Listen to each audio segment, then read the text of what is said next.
Renungan pagi pulang ke rumah oleh Ellen G. White, 6 September 2020. Mari kita berdoa. Bapa kami yang di sorga, Allah pencipta langit dan bumi, laut dan segala isinya, Allah yang maha besar, satu-satunya Allah yang benar, yang kami sembah selalu, melalui anak-Mu yang tunggal, Yesus Kristus. Terpujilah Yesus, anak Allah yang maha tinggi, satu-satunya jalan dan kebenaran dan hidup bagi kami. Pada pagi hari ini kami bersyukur boleh bangun dan berbakti, dan sebagaimana membaca nasihat firman-Mu, kiranya nasihat ini boleh mengubahkan hidup kami. Kami menjadi terang bagi sesama. Kami serahkan hidup kami sepanjang perbaktian ini kehendak-Mu yang jadi. Ampun kami akan dosa dan salah, karena kami berdoa hanya melalui anak Allah yang tunggal, Yesus Kristus, yang adalah Tuhan dan Juru Selamat kami. Amin. Renungan hari ini akan dibacakan oleh Saudara Jansen Siregar. Silakan, Saudara Jansen. Selamat pagi. Judul bacaan kita, Terang di Sekitar, tanggal 6 September 2020. Matius 5 ayat 16, ayat intinya. Demikianlah hendaknya terangmu bercahaya di depan orang, supaya mereka melihat perbuatanmu yang baik dan memuliakan Bapamu yang di surga. Kita lebih banyak membutuhkan orang tua yang gembira dan orang-orang Nasrani yang bersukaria. Kita terlalu banyak terkurung dalam diri kita sendiri. Seringkali, kata yang mendorong dan lemah lembut, senyum yang gembira ditahan dari anak-anak kita, dan dari orang-orang yang tertindas dan tawar hati. Hai para orang tua, di atas pundak mula dipercayakan kewajiban untuk menjadi pembawa terang. Bersinarlah seperti terang di dalam rumah tangga. Terangilah jalan yang harus dilalui anak-anakmu. Kalau kamu berbuat yang demikian, maka terangmu akan bercahaya kepada orang di sekelilingmu. Dari tiap-tiap rumah tangga Nasrani harus bersinar satu cahaya yang suci. Kasih harus dinyatakan dalam perbuatan. Kasih itu harus mengalir di dalam semua hubungan rumah tangga, menyatakan dirinya dalam kemurahan hati, dalam kelemah lembutan dan kedermawanan. Ada beberapa rumah tangga di mata prinsip-prinsip ini diterapkan. Rumah-rumah tangga di mana Allah disembah dan cinta kasih yang sejati berkerajaan.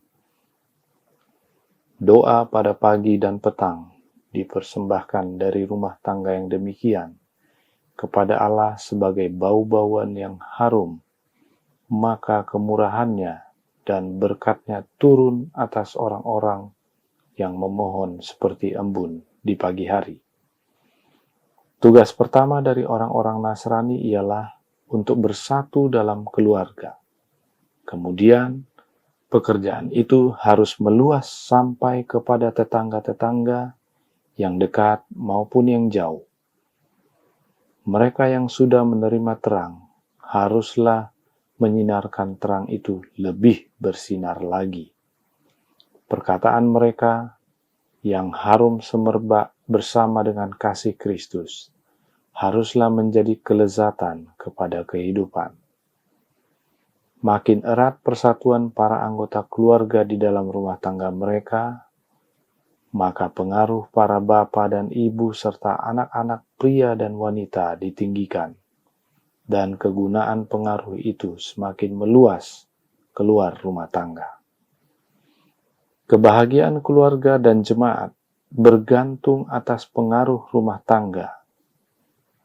Kepentingan yang menarik tentang kekekalan tergantung atas pelaksanaan yang benar dari segala kewajiban di dunia ini. Dunia tidak memerlukan orang pintar sebagaimana pentingnya orang-orang baik yang menjadi berkat di dalam rumah tangga mereka. Kalau agama dinyatakan dalam rumah tangga, pengaruhnya akan dirasakan di dalam jemaat dan di antara tetangga.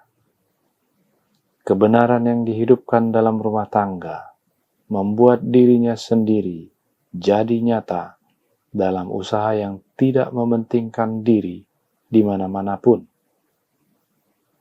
Orang yang menghidupkan agama Nasrani dalam rumah tangga akan menjadi satu terang yang bercahaya dan nyata di mana-mana. Dikutip dari Seri Membina Keluarga, jilid 1, halaman 34 sampai 36. Terima kasih atas penata layanan Saudara Jansen. Tuhan Yesus memberkati. Saudaraku dalam Tuhan, renungan hari ini menyatakan bahwa dari tiap-tiap rumah tangga Nasrani harus bersinar satu cahaya yang suci. Satu cahaya dan bukan berbagai macam cahaya. Nah, apakah terang itu berasal dari diri kita sendiri? Tentu tidak. Mari kita ikuti penjelasannya. Yang pertama dari manuskrip Releases volume 11 halaman 363 paragraf 1. Nya White berkata, jiwa yang benar-benar bertobat diterangi oleh terang yang bersinar dari matahari kebenaran.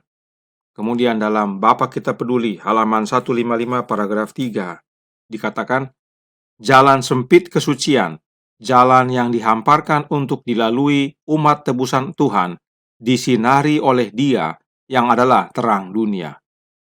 Jadi, baik matahari kebenaran dan terang dunia sama-sama menyinari. Siapakah matahari kebenaran dan siapakah terang dunia? SDA Bible Commentary volume 7 halaman 932 paragraf 3 menjelaskan, matahari kebenaran telah bangkit. Kristus, kebenaran kita, bersinar dalam terang pada kita. Kemudian dalam Selected Messages buku 2 halaman 274 paragraf 2, Kristus adalah terang dunia. Di dalam Dia tidak ada kegelapan. Jadi, matahari kebenaran dan terang dunia adalah Yesus Kristus itu sendiri. Dialah yang menyinari kita melalui kehadiran Roh-Nya yang kudus, Roh Kristus. Kita baca kembali kutipan berikut ini dari Gospel Workers 1892 halaman 45 paragraf pertama. Roh Kristus yang menerangi jiwa digambarkan oleh terang yang menghalau semua kegelapan. Ini dibandingkan dengan garam karena kualitas pengawetannya dan ragi yang secara diam-diam mengerahkan kekuatan transformasi. Jelas bahwa Roh Kudus yang menyinari umat yang setia adalah Roh-Nya Kristus. Dan mereka yang menerima terang dari Kristus ini harus membagikan terang yang diterima kepada sesama. Inilah terang yang bersinar dalam hidup kita dan kita menjadi terang kepada tetangga kita. Inilah satu terang kudus yang bersinar keluar dari rumah tangga kita. Renungan hari ini juga berkata dalam Pulang ke Rumah halaman 267 paragraf 2. Bersinarlah seperti terang di dalam rumah tangga. Terangilah jalan yang harus dilalui anak-anakmu. Kembali, bukan terang kita yang membuat jalan itu terang. Kita adalah saluran terang itu. Roh Nubuat menjelaskan dalam Christian Leadership halaman 11 paragraf 4 yang berbunyi, berulang kali malaikat itu berkata kepada saya, bersatu bersama, bersatu bersama. Jadilah satu pikiran, satu keputusan. Kristus adalah pemimpin dan Anda adalah bersaudara. Ikuti Dia. Berjalanlah dalam terang sebagaimana Dia ada dalam terang. Sebagai umat pilihan Allah, kita dinasihatkan untuk bersatu bersama. Dan siapa pemimpin kita? Yesus Kristus. Yang White tulis, ikuti Dia, yaitu ikuti Yesus.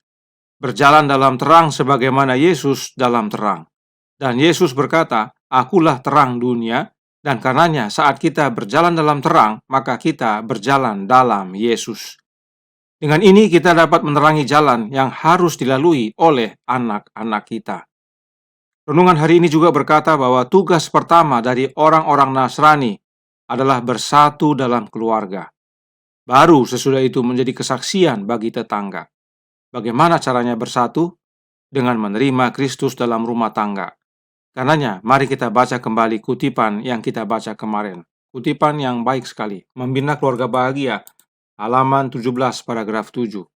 Pekerjaan pertama yang harus dilakukan dalam rumah tangga Nasrani ialah untuk memperhatikan apakah Roh Kristus sudah ada di dalamnya, supaya tiap-tiap anggota rumah tangga itu dapat memikul salibnya dan mengikut kemana saja Yesus pergi. Sebagai rumah tangga Kristen, kita menjadi terang bagi lingkungan kita, dan untuk menjadi terang, kita harus terima Yesus dalam hidup kita melalui kehadiran Roh-Nya. Karena itu tidak heran Nyonya White nasihatkan untuk tugas pertama kita dalam rumah tangga Kristen adalah untuk memastikan apakah Kristus ada atau tidak. Nah, tadi Nyonya White katakan bahwa rumah tangga kita akan memancarkan satu terang suci. Kenapa hanya satu terang? Thoughts from the Mount of Blessings, halaman 39, paragraf 2, menjelaskan. Tidak ada terang lain yang pernah bersinar atau akan pernah menyinari manusia yang jatuh kecuali yang berasal dari Kristus. Yesus Juru Selamat adalah satu-satunya terang yang dapat menerangi kegelapan dunia yang berdosa. Tentang Kristus tertulis, dalam Dia ada hidup dan hidup itu adalah terang manusia. Yohanes 1 ayat 4. Dengan menerima hidupnya, maka para muridnya dapat menjadi pembawa terang. Kehidupan Kristus di dalam jiwa, kasih-Nya yang dinyatakan dalam karakter akan menjadikan mereka terang dunia. Ini suatu pemahaman yang penting sekali bagi kita. Roh Kristus itu adalah hidupnya Kristus. Tidak heran tadi Nyonya White katakan, Roh Kristus itu adalah terang, sebab hidup Kristus adalah terang itu. Perhatikan. Pertama, tidak ada terang lain yang bersinar selain yang berasal dari Yesus. Kedua, Yesus adalah satu-satunya terang yang menerangi dunia. Dan ketiga, menerima hidupnya kita jadi terang, yaitu menerima hidupnya dalam jiwa kita. Dan ini semua kita terima dengan menerima tinggalnya Roh Kristus dalam hidup kita. Karenanya jelas, hanya ada satu terang, yaitu Yesus Kristus. Terimalah Yesus dalam hidup ini dan jadilah terang bagi sesama. Tuhan memberkati. Saya bawa dalam nama Yesus. Amin. Mari kita berdoa.